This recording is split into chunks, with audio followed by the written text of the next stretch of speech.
Am I the a-hole for asking my boyfriend's sister to reimburse us for the damages she caused after she threw a party in our apartment? For context, I am in a relationship with an amazing man. I met his family and his family have met me too, and got along apart from his little sister Jess. She never liked me once I stepped into their house. It was like she was trying to find every single fault in me, whether my clothes, which she would sometimes say, "You look like a cheap woman showing that much cleavage," or stating, "You look like a nun all covered up." But regardless, I always try to make friends with her, whether it was baking her favorite cookies, buying cinema tickets for her to watch a movie, etc. I never wanted to have a bad relationship with my boyfriend's sister. A few months passed by, and honestly, my relationship with Jess slightly improved. There were no snarky comments about me or my clothing. Everything was chill. Until my boyfriend and I had a 3-day trip and were leaving our shared apartment and needed a house sitter to take care of our plants and our 3 dogs, and Jess volunteered. I was very hesitant, but my boyfriend assured me maybe she was trying to get in my good books. I left her my keys to the apartment since I didn't have a pair, and it was honestly just a 3-day trip. Fast forward 3 days later, we called Jess to inform her we're coming back, but she doesn't answer the phone. So later on, we're knocking on the door. When there's no answer for about 10 minutes, I try calling Jess repeatedly but still no answer. After a while, Jess opens the door. I was honestly relieved as we thought something bad happened. I tried entering, but she blocked me as I politely tell her to move away, before I pushed past her to see our apartment in ruins. Broken cups, plates, glass, and even a shattered wine bottle. Even a few painting broken. But thankfully, it was only the sitting room and the dining area. Jess then starts apologizing, saying she just had a few friends over. He brought a few friends with him and this mess happened. And I was having none of it, as maybe this was some kind of sick prank. I tell her I don't care how this all happened, but she would have to reimburse us for all the damages. Thankfully, my boyfriend supported me. Jess broke down in tears. I did feel bad for her, but actions do have consequences. She then starts shouting at me, saying our relationship was getting better, and I messed it up. In which I told her, "You're the only one who messed it up, not me." She did leave a few minutes later, but now my messages are flooding, with some of her family members telling me to forgive her, and it was a mistake and I am being too harsh on her, but I'm not budging. Now for the top comments. Not stay home. Have you taken pictures? If you haven't, do so if possible. If it escalates, then you have proof to show the police. I haven't taken any pictures. Hopefully, it doesn't get to a point that I have to inform the police. I hope it doesn't either. I would take pictures for insurance purposes, and if any family member says anything, you can offer to show them the damage. I can guarantee they would be angry if she did that at their home. Yes, because it's likely she's telling them things like it's just a little messy, and are blowing it out of proportion. Pictures will tell the real story. Document everything. Not stay home. It isn't a matter of forgiving her, and you could tell her flying monkeys that you do forgive her, though you are not obligated to do so. You just want her to take responsibility and reimburse you for the damage. I tell her I don't care how this all happened, but she would have to reimburse us for all the damages. This is a perfectly reasonable stance. Thus, forgiveness is not the same thing as released from consequences of your actions. Additionally, you can forgive someone but still not trust them. Not stay all OP. Be polite and civil with her, but keep her at arm's length. Your significant other needs to shut her down too. Her comments on your appearance need to stay in her mouth. When someone sends their flying monkeys in an argument, it's because they know they were wrong. You are not a-hole, but Jess definitely is. So she damaged your place and didn't even have the decency to clean it up. And now you just have to forgive this behavior? After she reimbursed the damages, she is forgiven. If she took accountability for her actions and you continued to hate her, they could say these kinds of things, but not now. Next story. Am I the a-hole for refusing to take in a single mother and her children? I own a 3-bed, 2-bath, and I use one room for work/guest room and one room to sleep in. I wanted to find a roommate to take the last room I wasn't using, and they would have their own bathroom. I posted a bedroom for $900 looking for a single female roommate and got a lot of interest. I also told some of my friends about wanting to find a roommate because I would rather live with someone I already know. One of my friends gave my number to a friend who was a single mother of 3 kids. She asked to see the place without telling me she had children, and I let her come to look at the place. She brought her 3 kids with her to see the place, and I told her I was looking for a single female, not 4 people. She got angry and accused me of discriminating against her and threatens to get her lawyer involved. I know I'm not allowed to have preferences for roommate, and only full unit rentals are not allowed to discriminate against children. I told her she could, but the law was in my favor and told her I wasn't interested in living with her children, especially since the rental was for 1 room, so where would they sleep? She told me I should give up the room I work in to her 2 oldest, and I told her no, that's not definitely going to work, and kicked her out. She called me again 2 days later and begged me to let her and her children stay for a month or 2, since her landlord was kicking her out at the end of the month and her children would stay at their grandma's, so I just had to take her in. I heard horror stories about tenants refusing to leave and evictions taking forever, so I told her I had already found a tenant. This isn't a lie. I had someone I thought was a good fit, but they wanted to move in the next month, June, instead of May, which would have been better for me. But in the end, I decided to go with her. But I didn't believe she would leave her kids and sneak them in as soon as she moved in. My friend called me up and told me she was desperate and couldn't afford a higher rent elsewhere and I should take her in as an act of kindness. I have heard lots of horror stories about bad roommates, so I didn't want to risk it. But am I the a-hole for not wanting to take that risk? Not the a-hole. You searched for 1 female and 1 room. She demands 2, I guess for the same rent, and wants to move in with 4. Hell no. And threatens to call a lawyer when Opie understandably tells her no. Why is she being evicted? I see that as a big red flag. If she can't afford a higher rent, then how will she afford a lawyer to sue? Right? I'm getting evicted, but I'm gonna call a lawyer on you. I'd laugh. Definitely a toothless threat. Your friend should take this person in if they are so concerned. To misrepresent the situation entirely by bringing 3 children, unannounced, then expecting you to hand over your home office is not realistic.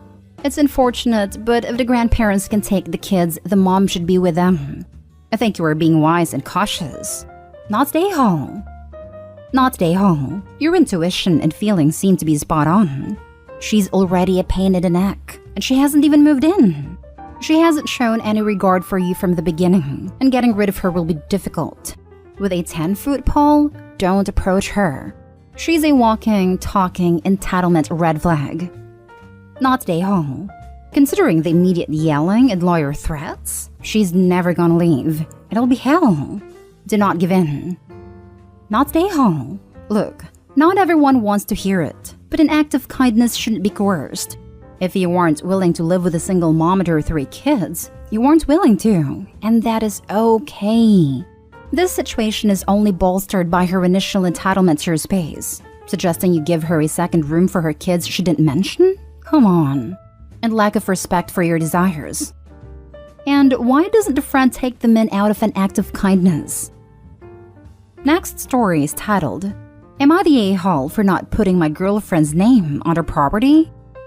Me, 23 male, and my girlfriend, 24 female, have been together for almost 7 years. We live with our parents, and we are planning to live together. We found a small apartment in a nice part of the city that is very affordable, but we haven't made our decision yet. The issue began when we were talking about logistics, and she said that she can't wait to finally have something under her name. Now, the thing is that I earn a lot more than her. Still, I'm not wealthy by any means, and we agreed that I would be the one paying for the mortgage and part of everything else, while she only pays part of the bills and part of the food, and she saves up some money. So I told her that since I'm the one that is going to pay for the apartment, I only feel comfortable putting the apartment under my name. She blew up at me calling me selfish, that I'm already thinking about breaking up and that I want to leave her with nothing. I told her that it isn't true, that I want to grow old with her and love her until the day I die and beyond, but that a lot of people felt that way and they still ended up breaking up, and I just wanted to look after myself. I told her we are not married yet, and I obviously would not expect her to give me part of her savings if we part ways. So it is not fair to expect me to give her part of the apartment that I would be paying for if we part ways. She called me an a-hole and now is not talking to me to fix things up. At this point, I'm just considering getting the apartment anyway for myself. And if she wants to stay with me, she would be welcome to move in. So am I the a-hole? Edit. I'd like to answer to a couple of questions. 1. How much would you both contribute? I would have to give a down payment of $8,000, which is a lot in my country. Most people can only save that amount by working at least 2 years and not spending any of their earnings. Also, I would be paying around $500 to $550 per month on a mortgage, food, and bills. She would be paying around $80 to $120 in food, internet, and transportation. She has to commute and I work from home. 2. How would a chore split? Well, our intention is to split everything 50-50, but since she is outside working most of the day, I would be the one cleaning and cooking most of the time. She could do everything on the weekends, but that would be tiring for her since she doesn't have that much free time. 3. Do you plan to marry her and have kids and add her to the deed? I'm personally not a fan of marriage, but I have talked about it with her, and I decided that if I ever get married, I wanted to be with her. I don't do it yet because of money. I want to purchase the apartment and have stability, and because I want to see what it's like to live with her first. We don't want kids. I got a vasectomy last year and she was on board with it. However, she has mentioned things like I'd be a great father or that she would like to experience what it's like to be a mother. And I told her that if she feels that way, we must break up because I don't want to waste her time and have her resent me for that. She said she was fine with it and that they were just passing thoughts. If we get married, I could add her to the deed or just sell the apartment and buy a new one for both of us where we both contribute. Whatever we discuss in the future. Thank you for all your comments and insights. It helped a lot in thinking things through. Now for the comments. Not stay home. You're buying it and paying for everything. You're not married. You can change the deed if you do get married. Not sure what country OP is in, but in mine, de facto relationships after a certain time are legally as good as married ones. 7 years is more than enough. Not stay home. This is business. It's unwise to put someone's name on the deed when that person has not invested in the property. If you get married and choose to continue living in the apartment, you can always add her name to the deed then. But as it stands, you are taking 100% of the financial risk. Completely agree. I'd want to add that the girlfriend should view it this way as well. When my husband, then boyfriend of 6 years, bought our home, I insisted on having a lease agreement. It protected me from being homeless in the event we broke up. I would have 90 days to move out and keep any assets I supplied to the household, and clearly outlined our financial responsibilities. I didn't pay rent, but it called out which bills I agreed to cover. Not stay home and good call. You're not married, and she's not paying the mortgage. There is no reason for her name to be on the deed, and the fact she got this upset over, it makes it sound like your instinct was accurate. Now for the last story. Am I the a-hole for giving my brother-in-law and his handicapped daughter a sad time to move out? I'll preface this by saying that my brother-in-law, 43, lost his apartment and job, and he and his handicapped 13-year-old daughter had no place to live. My husband took them in 4 months ago. Brother-in-law is your typical tiny, 5'4" man. He hates fat people, to the point he wouldn't tip waitresses he considered fat. He is obsessed with body image so much it put his daughter in a wheelchair because of his constant dogging about every meal he saw her put in her mouth. He's her main caretaker but been doing it wrong, so I help, but he tells me off. I'm a bit on the heavy side. Not obese though, and it takes every chance to talk me into losing weight. He also trashes the place, then tells me to clean to motivate me to burn fats. He also leaves adult magazines on the kitchen counter, and my toddler sees them.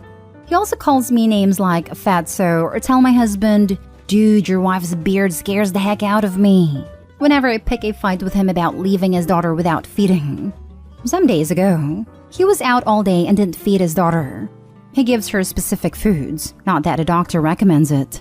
The food ran out and he said he was going out to buy some but didn't return. She literally begged me to feed her anything, so I made her a sandwich with my son. Her father returned and went off on me saying I had no business feeding his daughter junk. It was homemade, and cussed me out, then accused me of trying to fatten her up and become a pig like me.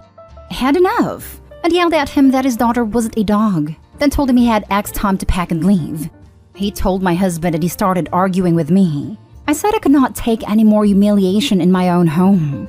He said it was appalling and loathsome that I want his brother and handicapped niece on the street. He told me to go apologize and really do better, but I refused, and things have been tense since then. Info: why have you not reported him to the social services? He is mistreating his daughter. I have threatened him at some point, seeing how he essentially treats his daughter as a dog. My husband got mad at me, and he threatened to divorce me if I try to tell someone. You could have solved this by calling child services at the same time you filed for divorce. That child needs to be protected. If you don't call child services, you are absolutely the a-hole here. Not the a-hole. Also, this is more of a husband problem. Your husband doesn't seem to care at all that his brother straight up is a bully to his wife and starves his niece. I would call CPS on your brother-in-law. Call CPS. Don't let her leave with him. Kick him out, but keep her there. I know she's not yours, but you'd literally be saving her life. Not stay home. Call CPS and kick brother-in-law out. Keep the daughter. If the husband goes, so be it. Why would you be with someone who supports and enables child mistreatment? You and she deserve so much better.